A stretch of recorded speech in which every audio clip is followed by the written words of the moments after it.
Muy bien, pues muy buenos días a todos.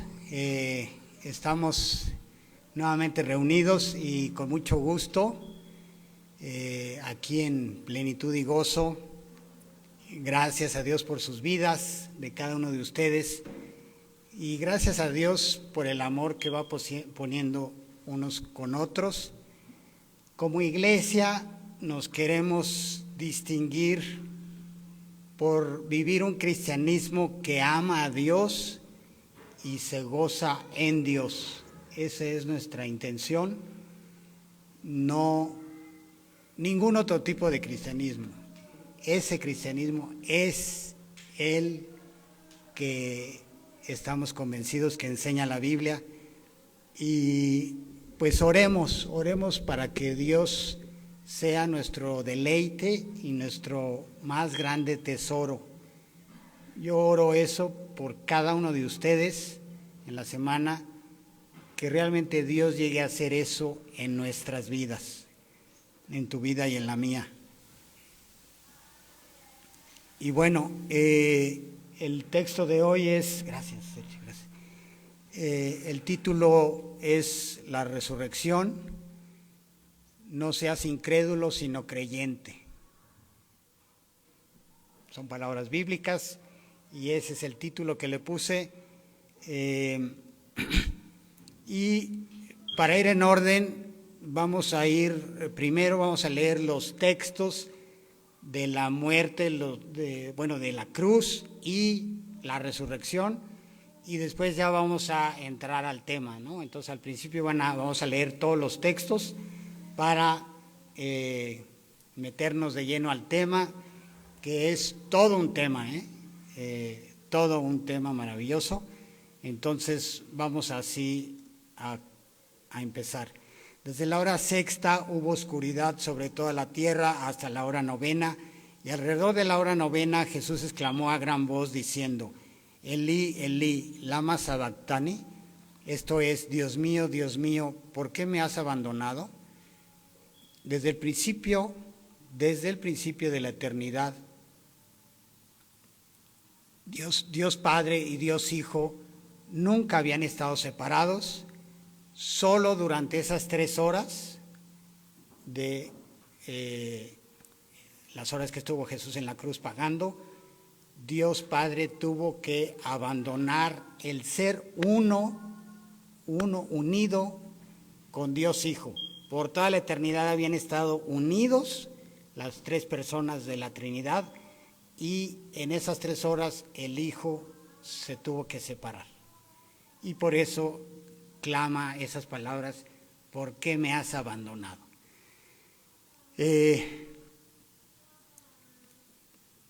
Jesús se separó del Padre para poder ser identificado con toda nuestra maldad.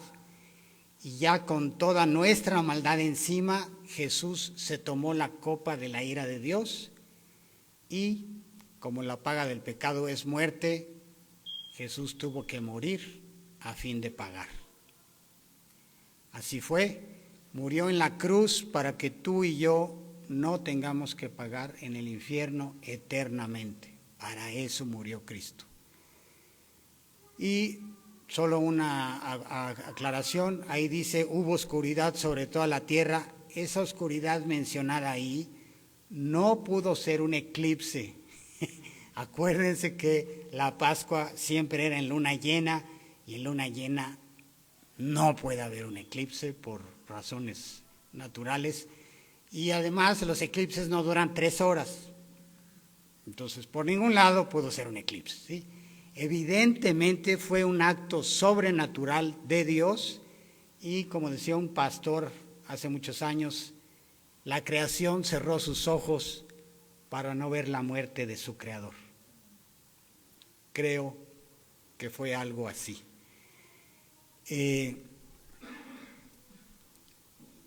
Dice después: y Jesús, clamando a gran voz, dijo: Padre, en tus manos encomiendo mi espíritu. Habiendo dicho esto, expiró. El centurión y los que estaban con él custodiando a Jesús, cuando vieron el terremoto y las cosas que sucedían, se asustaron mucho y dijeron: en verdad este era hijo de Dios. Entonces, justo cuando Jesús murió, ocurrieron cosas, eventos sobrenaturales que hablaron por sí mismos, y este centurión es el equivalente, digamos, hoy en día que un agente de la PGJ o uno del Estado Mayor Presidencial dijera, este en verdad era hijo de Dios. O sea, todos los que estaban ahí se dieron cuenta que el que estaba muriendo era alguien especial, no era como cualquier crucificado, que había montones, pero era alguien muy, muy diferente. Después sigue diciendo Juan, fueron pues los soldados y quebraron las piernas del primero y también las del otro que había sido crucificado con Jesús. Cuando llegaron a Jesús, como vieron que ya estaba muerto, no le quebraron las piernas. Pero uno de los soldados le traspasó el costado con una lanza y al momento salió sangre y agua.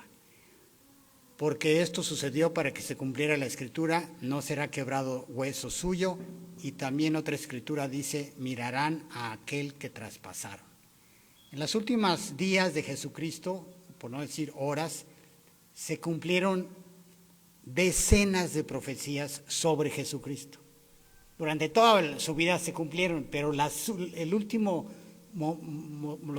horas, en serio que se cumplieron muchas profecías sobre Jesucristo.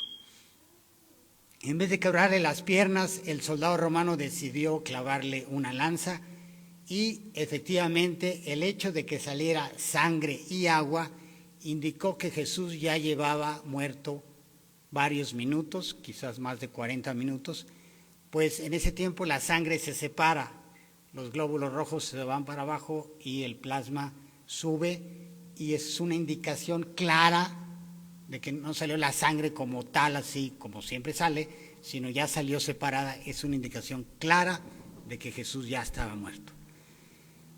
Muerto, o sea, hay que aclararlo, muerto. Su corazón no latía, sus ondas cerebrales ya no había, no respiraba, estaba muerto.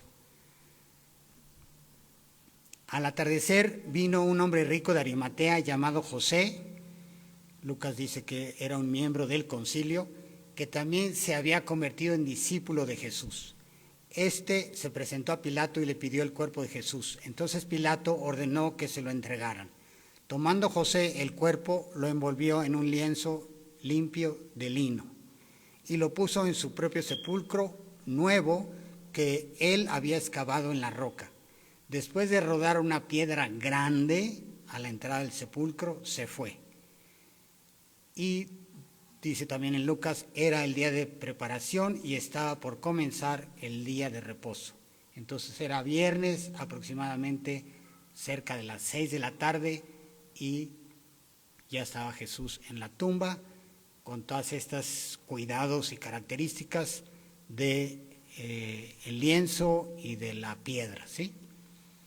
Al día siguiente, que es el día después de la preparación, se reunieron ante Pilato los principales sacerdotes y los fariseos y le dijeron, Señor, nos acordamos que cuando aquel engañador aún vivía, dijo, después de 3 días resucitaré. Por eso, ordene usted que el sepulcro quede asegurado hasta el 3er día. No sea que vengan sus discípulos, se lo roben y digan al pueblo, Él ha resucitado de entre los muertos. Y el último engaño será peor que el primero. Pilato les dijo, una guardia tienen, vayan, asegúrenlo como ustedes saben. Y fueron y aseguraron el sepulcro y además de poner la guardia, sellaron la piedra. Entonces, son detalles que los judíos y los romanos se fueron asegurando de que todo estuviera muy imposible de que alguien resucitara, ¿sí? La guardia romana mencionada ahí son 4 soldados que se cambian, que se turnan cada 4 horas. Entonces no pueden tener sueño, eran soldados entrenados. Aparte había una pena de que el soldado que se durmiera estando en una guardia, se lo lo pagaba con su vida. Entonces son muchas cosas, muchos detalles que están inmersos aquí. Y pues la verdad es que qué absurdo, cuidando la tumba de un muerto para vigilar que no se salga. Si lo ves así es como que patético, ¿sí? Los judíos, o sea, es increíble. Pero todo esto ocurrió así, de la manera en que ocurrió, para que la resurrección de Cristo fuera innegable. O sea, Dios permitió que los hombres pusieran todos sus candaditos y todas sus tonterías para que fuera todavía más contundente el milagro, ¿sí? El punto es entonces que se aseguraron de que no pudiera ser abierta la piedra con un sello. Puede referirse a unas cuerdas, dicen unos, o puede referirse a un sello del gobernador, pero le pusieron todo lo que se podía poner, ¿ok? Muy de mañana, el primer día de la semana, domingo, llegaron al sepulcro cuando el sol ya había salido, y se decían unas a otras: ¿quién nos removerá la piedra de la entrada del sepulcro? Cuando levantaron los ojos, vieron que la piedra, aunque era sumamente grande, había sido removida. Entonces aquí aclara Marcos que la piedra no era grande, era sumamente grande y había sido removida. ¿Por qué estaba removida? Dicen los estudiosos, no para que Jesús saliera, sino para que el mundo entrara. ¿Sí? Jesús no necesitaba remover la piedra para salir, obviamente, y desde adentro no se podía remover la piedra. Ahorita vamos a ver quién la removió. Y se produjo un gran terremoto porque un ángel del Señor, descendiendo del cielo y acercándose, removió la piedra y se sentó sobre ella.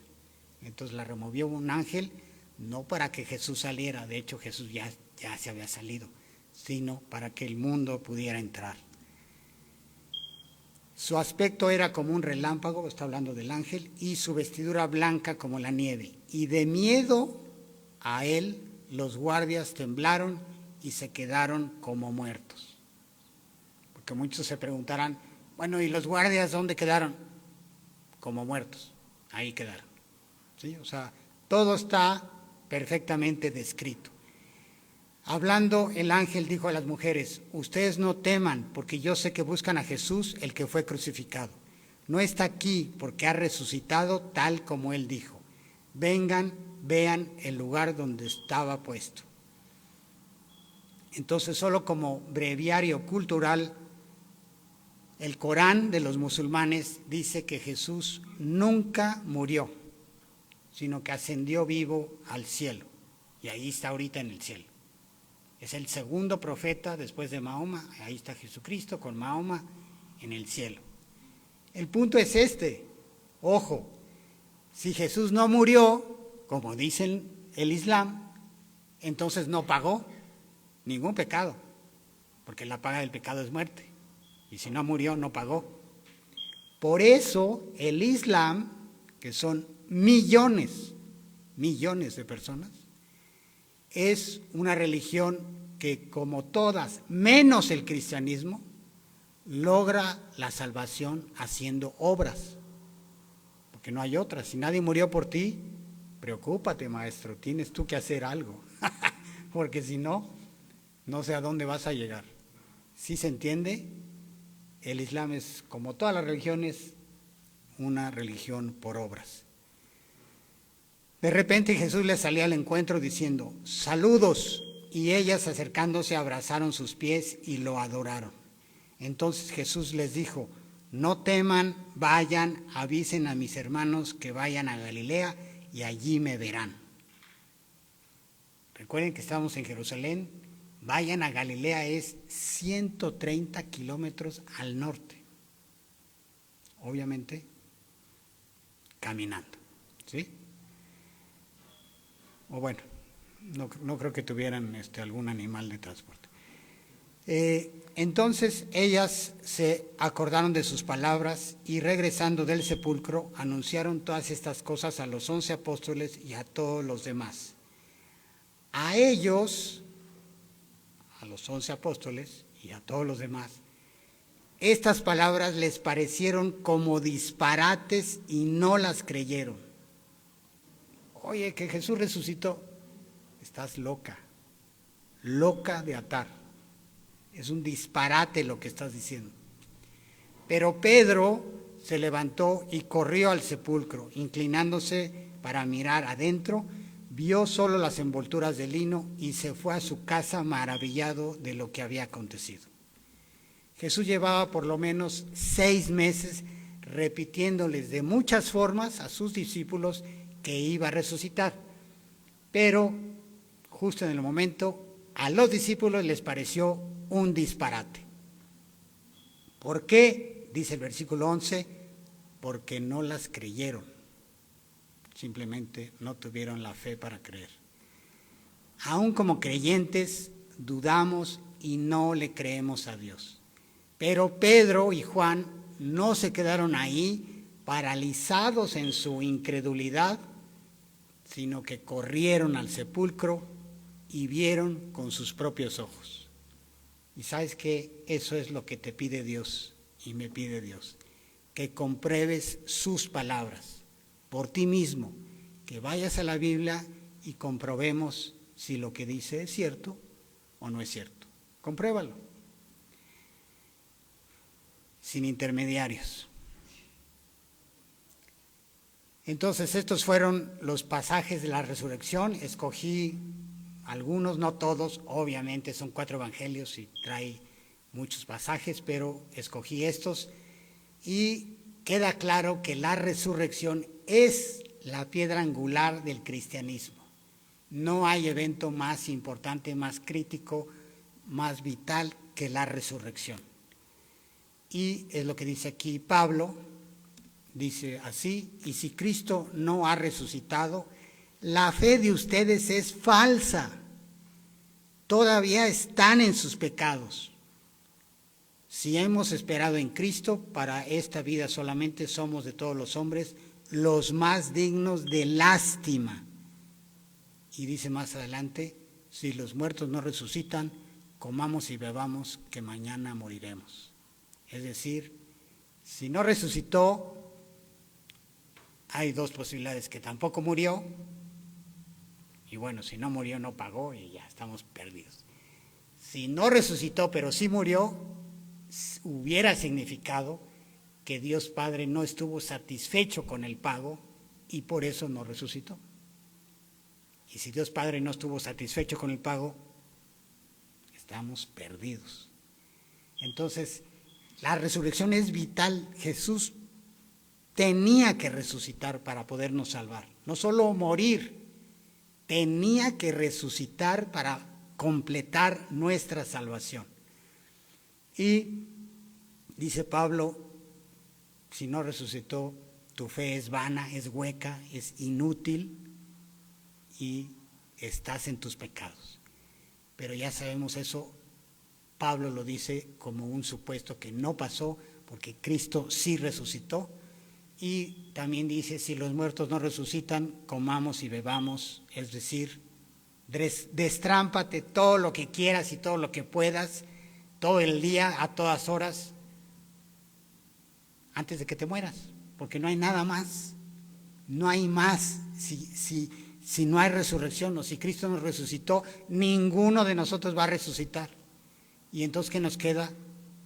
Pues disfrutar de esta vida. Por eso dice Pablo: comamos y bebamos. Entonces, es claro que si Jesús no resucitó, todo el cristianismo se derrumba. Así que no se trata de una pregunta trivial. Si Jesús resucitó o no resucitó, tiene implicaciones enormes en muchos aspectos. Y esto distingue a Jesús de los demás grandes personajes como Mahoma, Buda, Confucio y quien tú digas. Jesús ha sido el único que dijo ser Dios y dijo ser la verdad y ser la vida. El único que murió y el único que resucitó. Buda, Mahoma, el que tú me digas, no murieron por nadie y mucho menos resucitaron. Y no salvaron a nadie y nunca dijeron ser ellos la verdad. Ellos dijeron, pues yo conozco la verdad, pero no dijeron yo soy la verdad. Son cosas muy distintas. Así que, pues no se trata de una pregunta filosófica inútil. Tu eternidad depende de lo que decidas creer sobre este asunto. De eso depende tu eternidad. Y los atenienses eran igual de escépticos que nosotros. Dice aquí en este pasaje de Hechos, Dios declara ahora a todos los hombres en todas partes que se arrepientan, porque Él ha establecido un día en el cual juzgará al mundo en justicia por medio de un hombre a quien Él ha designado, habiendo presentado pruebas a todos los hombres cuando lo resucitó de entre los muertos. Cuando oyeron de la resurrección de los muertos, algunos se burlaban, pero otros dijeron, le escucharemos otra vez acerca de esto. Es decir, unos se burlaban y otros de plano dijeron, luego platicamos, o sea, ve, cuando salgas del manicomio, si quieres volvemos a platicar. Y ocurre lo mismo hoy en día, que alguien resucite es un milagro y la ciencia no acepta milagros. Eso todos lo sabemos. En cualquier época, la resurrección es un evento extraordinario, descomunal, increíble. Con mucha ciencia como hoy o con poca ciencia como en la época de los atenienses, los muertos no resucitan. Así de fácil. No depende de cuánta ciencia tenga el mundo, los muertos no resucitan. Las leyes naturales no dan cabida a los milagros. Creer o aceptar un milagro se considera absurdo, tonto, irracional y hasta infantil. Pero ¿sabes qué? Déjame decirte algo. Si definimos milagro como un evento que no se puede explicar por medio de las leyes naturales, tenemos que reconocer entonces que vivimos rodeados de milagros. El origen del universo es un milagro. El origen de la vida, un milagro. El origen de la información en nuestro ADN es un milagro. La existencia de la moral, del bien y el mal, es un milagro. Eso no viene de procesos naturales ni nada de eso. Entonces, vivimos rodeados de milagros. Pues aceptar la resurrección es aceptar un milagro más, pero es abrumador lo que ha hecho Dios con nosotros, nos rodea de milagros. Pues sí, es importante responder la pregunta. ¿Hay vida después de la muerte o simplemente te extingues, te desintegras? Tu cuerpo se lo comen los gusanos y tu alma, tu esencia, ¡pum!, se desaparece. En realidad, solo estamos aquí para nacer, crecer, vía, son como los atenienses o como los saduceos. Yo también tuve esa formación desde chiquito, primaria, secundaria, preparatoria, universidad, ingeniería, no se diga, y formación científica, materialista, escéptica, racionalista, que rechaza todo lo sobrenatural.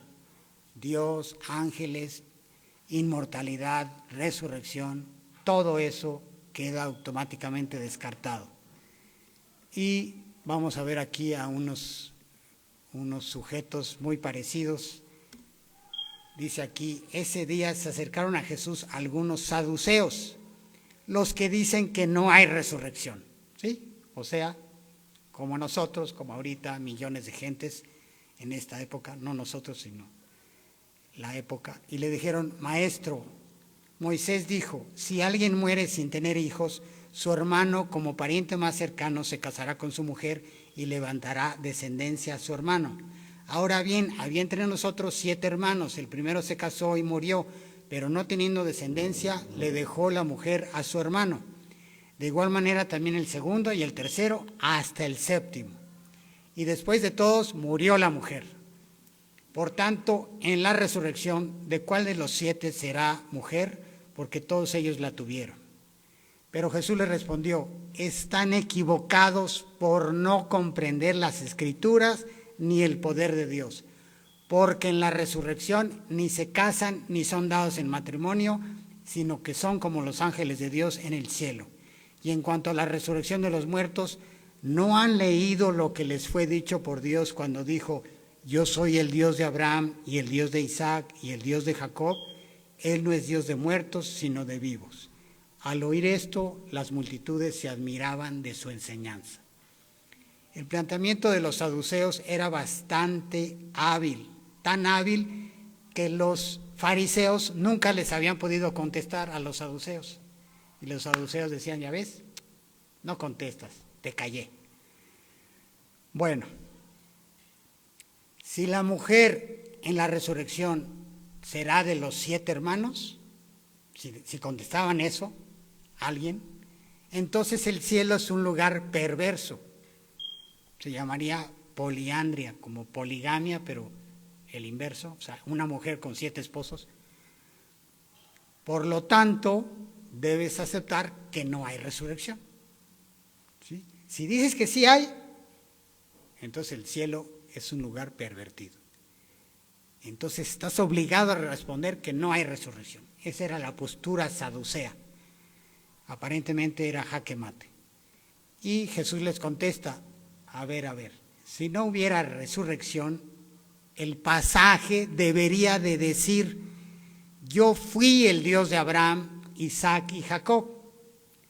Pero como resucitaron y siguen vivos, Dios dijo: yo soy el Dios de Abraham, Isaac y Jacob. ¿Sí? Obviamente, Dios sabe conjugar los verbos, sabe hablar correctamente y dijo: yo soy el Dios de Abraham. Yo sigo siendo, pues ellos siguen vivos. Esa es la idea. Yo sigo siendo su Dios porque ellos siguen vivos. Eso es una gran noticia, enorme noticia para todos nosotros.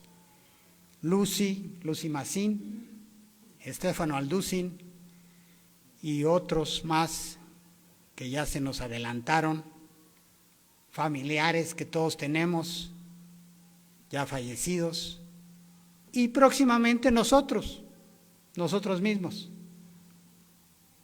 Todos vamos para allá. Yo te digo, no te juegues tu eternidad así nomás. Solo porque no has visto a nadie resucitar, no significa que no haya resurrección. Aquí Jesús lo afirmó, y si Jesús es Dios, no dice mentiras.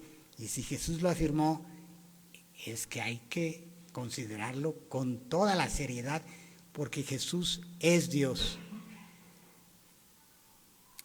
Y Jesús les dijo: ustedes están equivocados por no comprender las Escrituras ni el poder de Dios. Dicen muchos, muy común este dicho, que lo único seguro en esta vida son los impuestos y la muerte. Incluso los impuestos pues se pueden evadir, ¿no? Depende de qué tan hábil sea tu contador o qué tan tranza, pero se podrían evadir. Pero la muerte es así, no se puede evadir. Y de hecho hay otra cosa que no se puede evadir. ¿Sabes cuál? La resurrección. Eso tampoco se puede evadir. Todos vamos a resucitar. Todos. Ojo, resurrección siempre se refiere al cuerpo, ¿eh? El alma nunca muere, el alma no necesita resucitar porque nunca muere, pero el cuerpo sí. Ay, Dios.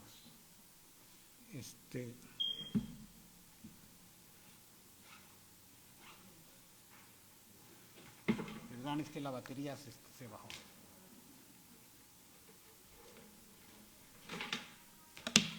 Sí, ayuda.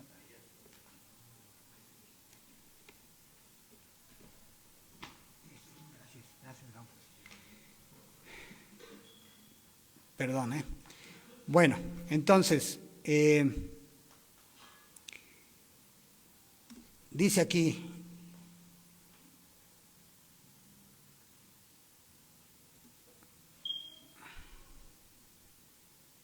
a ver, ahí está. Juan 5, 28 al 29, no se queden asombrados de esto, porque viene la hora en que todos los que están en los sepulcros oirán su voz. Todos los que están en los sepulcros. Cuando la Biblia dice todos, es todos.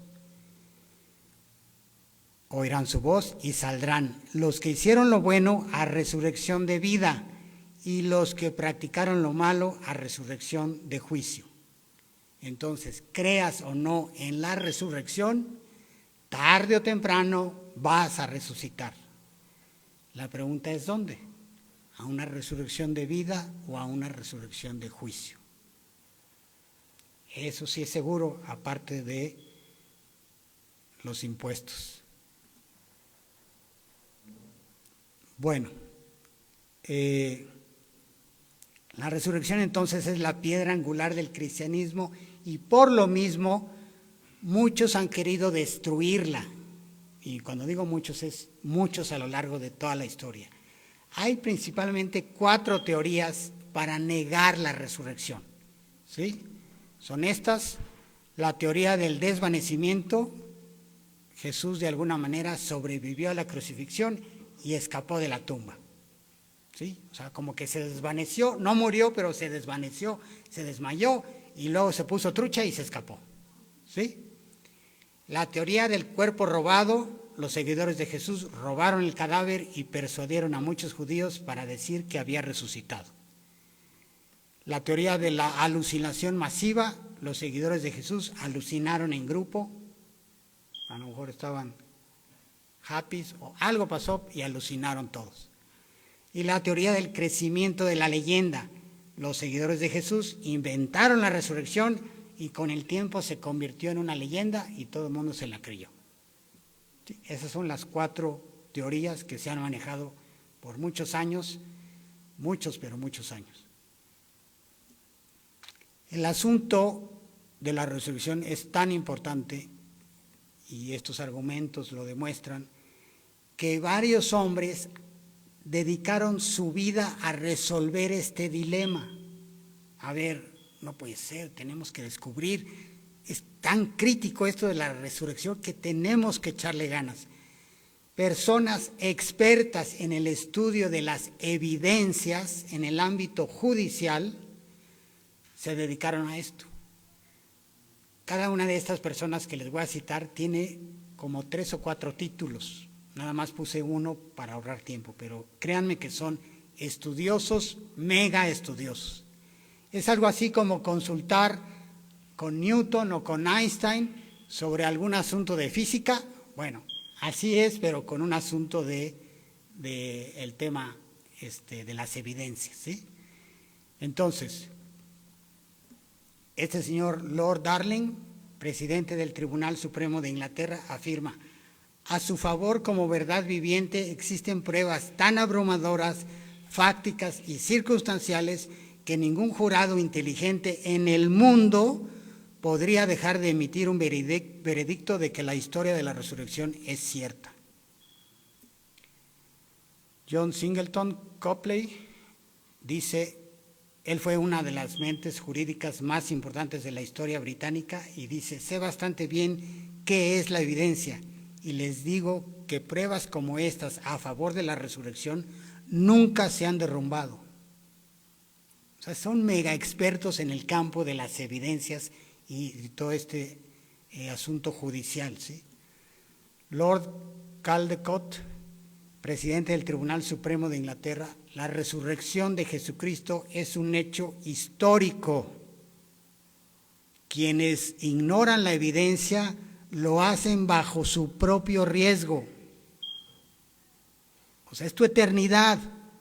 Tú ignoras las evidencias y dice este señor, pues vas por tu propio riesgo. Ya no lo puse en la lámina, pero Otro señor, profesor Thomas Arnold, dice: no conozco ningún hecho en la historia de la humanidad que se demuestre por una mejor y más completa evidencia que la gran señal que Dios nos ha dado, que Cristo murió y resucitó de entre los muertos. O sea, son gente experta en este ámbito, ¿sí? Si quieres, investígalo tú, pero no creo que ninguno de aquí lleguemos a ser tan expertos como ellos. Gente que se dedicó a esto. Entonces, ellos lo hicieron basándose en lo que dice la Biblia, ¿sí? Esto que leímos, que la piedra y que el sello y que todos los soldados, la guardia, todo eso, dijeron, bueno, si esto es así, jaque mate, o sea, no pudo ser otra cosa más que Jesús resucitó. Y aplicando principios de criminología, manejo de evidencias y todo lo del derecho legal, llegaron a esa conclusión. El significado de la resurrección es un asunto teológico, pero el hecho de la resurrección es un asunto histórico. Y como asunto histórico se puede estudiar y se puede llegar a una conclusión, así como llegamos a conclusiones sobre Jesucristo al rato, lo vamos a ver. Bueno, es importante entonces también entender el contexto en el que estaban los discípulos, ¿sí? ¿Qué pensaban y cómo se sentían los discípulos?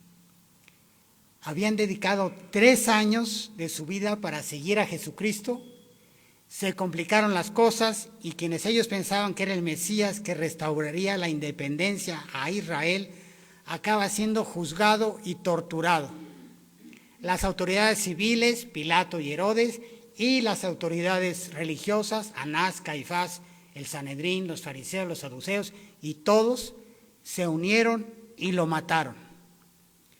Toda la gente sabía que ellos eran seguidores de Jesús. ¿Qué pensaron? Seguimos nosotros. Si ya mataron a Jesús, que hacía milagros y que bueno, era genial, seguimos nosotros. Obviamente nos van a matar. ¿Qué sentían?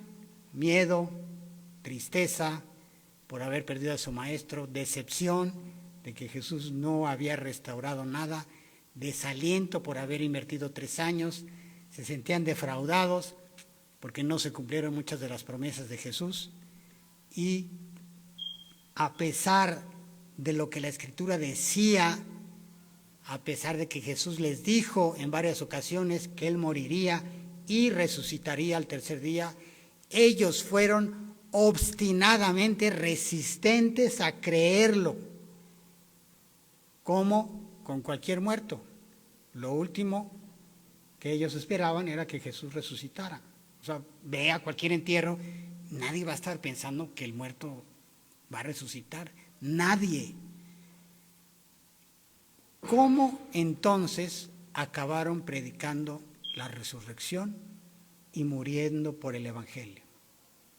Si este era su estado de ánimo, ¿cómo te explicas que acabaron muriendo por el Evangelio?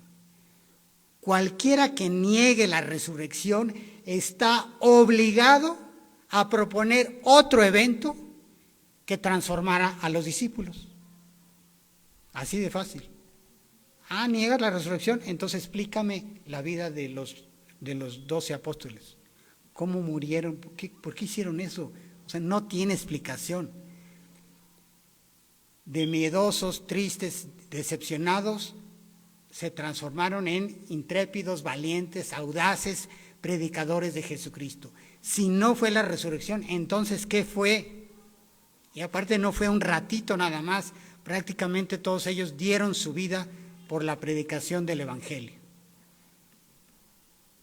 Dice aquí, al atardecer de aquel día, el 1 de la semana, y estando cerradas las puertas del lugar donde los discípulos se encontraban, por miedo a los judíos, ¿miedo de qué? De que los mataran igual que a Jesucristo.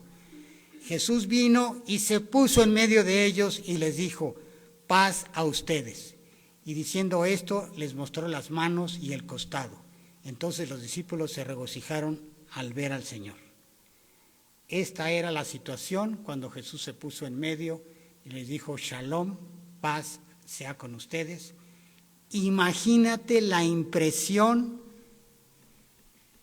del domingo, ver como nuevo al que el viernes estaba destruido, sangrando, crucificado y muerto.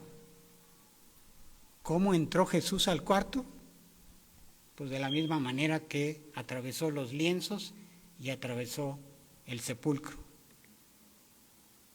Lo primero que les dijo, ojo con esto, lo primero que les dijo no fue: ¡qué vergüenza! Ya ni la muelan, para eso me gustaban. Uno de ustedes me traicionó, otro me negó 3 veces y otros 9 corrieron. Son una vergüenza ustedes. ¿Por qué se esconden? ¿Por qué cierran la puerta? ¿Por qué tienen miedo? ¿Por qué no creen? Después de 3 años conmigo viendo milagros, ¿así reaccionan aquí encerrados, amedrentados? Bueno, eso fue lo que no dijo Jesús. Y esto sí es una gran enseñanza. La ausencia de juicio y de reproche. ¡Qué gran enseñanza! ¿Sabes cuántos versículos se sabía Jesús de memoria para echárselos en cara? Todos, todos se los sabía. ¿Cuántos versículos les pudo haber citado para demostrarles su pecado, su falla, su falta de fe? Muchísimos versículos. ¿Hubiera tenido razón? Sí. Y usando las palabras de Pablo, pero yo les muestro un camino más excelente: el amor.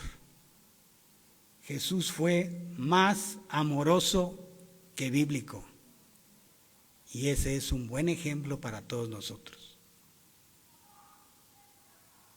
Y no digo que la Biblia no predique el amor, pero sí se entiende, ¿no?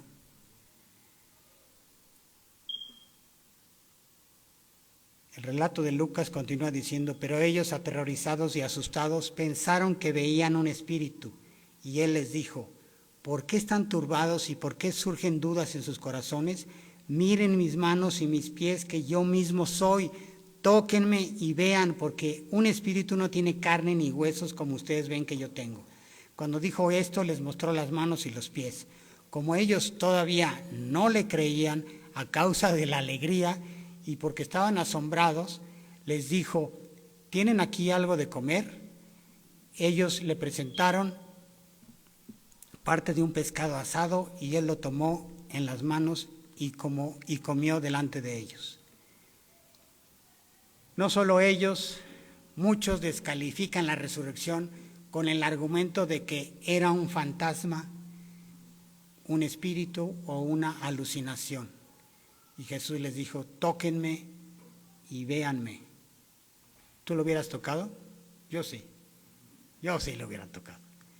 Yo creo que todos lo tocaron y todos pusieron especial atención en sus manos, que realmente son muñecas, Aquí el clavo iba aquí, no iba aquí.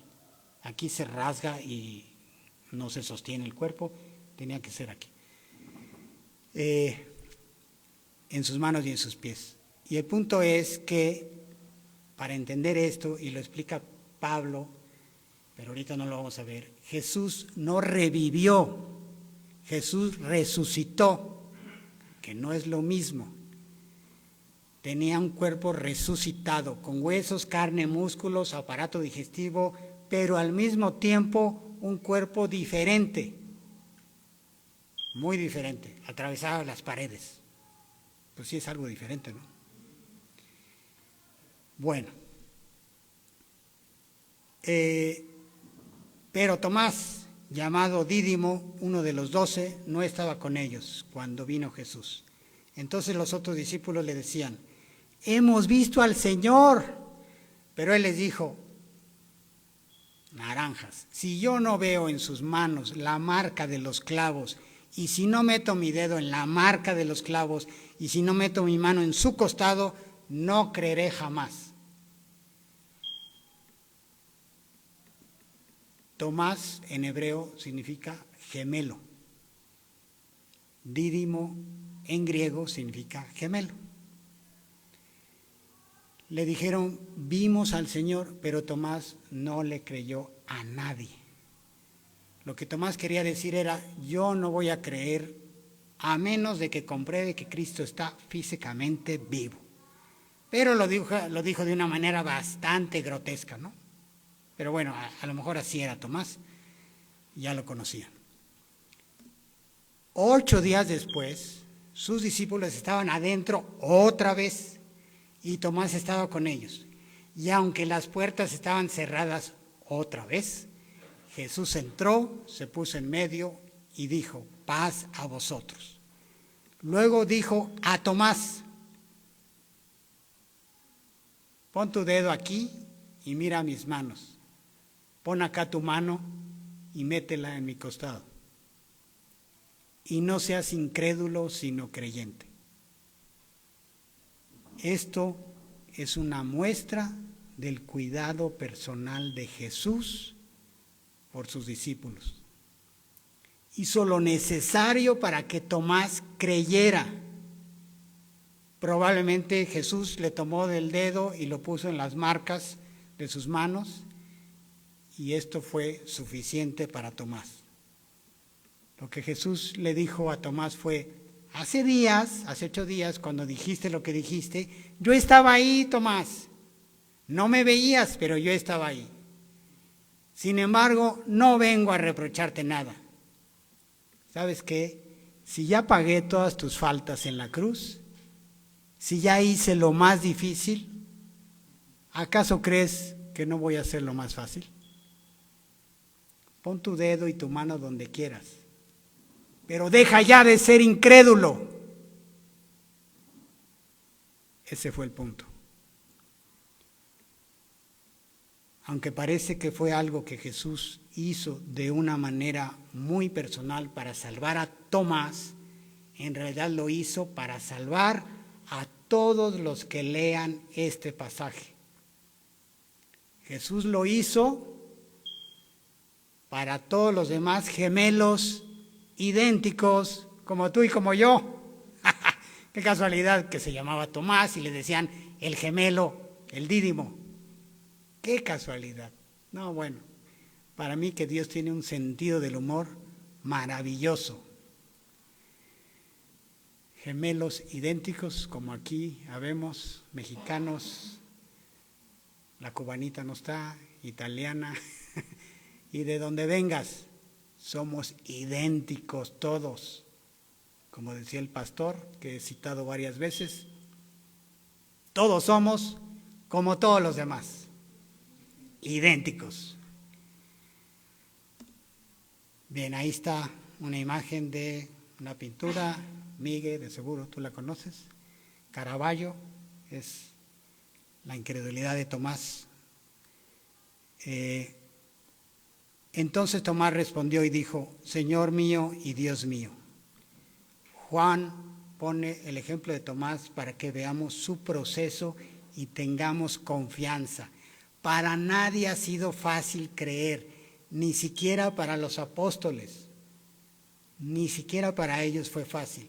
Creer en Jesús como un gran hombre o un iluminado es una cosa, pero creer en Jesús como Dios, Dios Hijo, que resucitó entre los muertos, ese ya es otra cosa.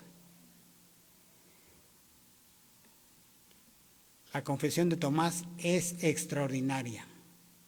Creo en ti como mi Señor y mi Dios.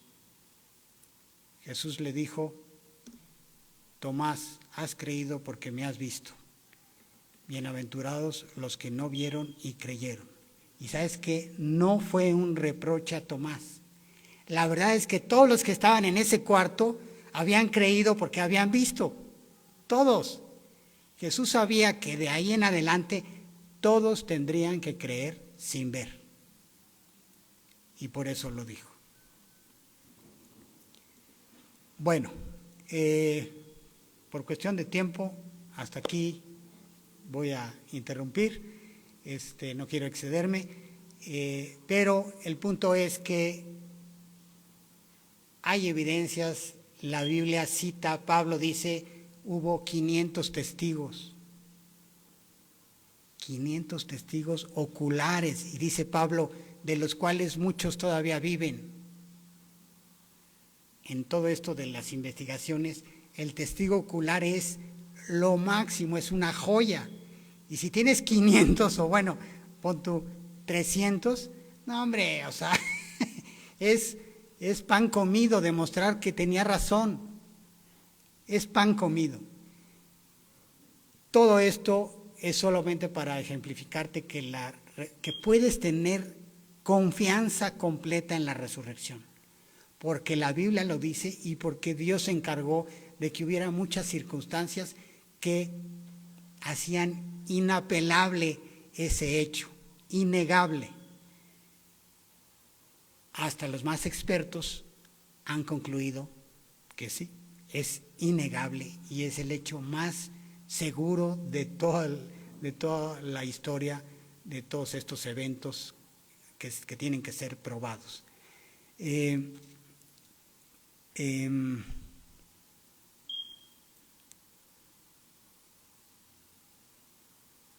Sí, ok, pues vamos a orar simplemente para terminar y darle gracias a Dios. Dios, te damos muchísimas gracias, gracias por tu palabra, gracias por que pones a tus protagonistas como Pedro, como Tomás, tal como eran. No tratas de engañarnos ni de poner gente perfecta. Incluso mencionas que somos gemelos idénticos. Así somos todos, Dios. Así sabes que somos. Y te pedimos ayuda. Aumenta nuestra fe. A los que todavía no creen en la resurrección, dales la fe para creerla y que puedan ser salvos por toda la eternidad. Y a los que ya creemos en la resurrección, aumentanos la fe para que podamos creerte, no solo eso, sino muchas más cosas que aún no te creemos, porque aún no te obedecemos, porque no te amamos. Te suplicamos, Dios, que tú nos cambies el corazón, nos aumentes la fe y que tú seas nuestro más grande deleite y nuestro más grande tesoro aquí en la tierra. Te lo pedimos en el nombre de nuestro Señor Jesús. Amén.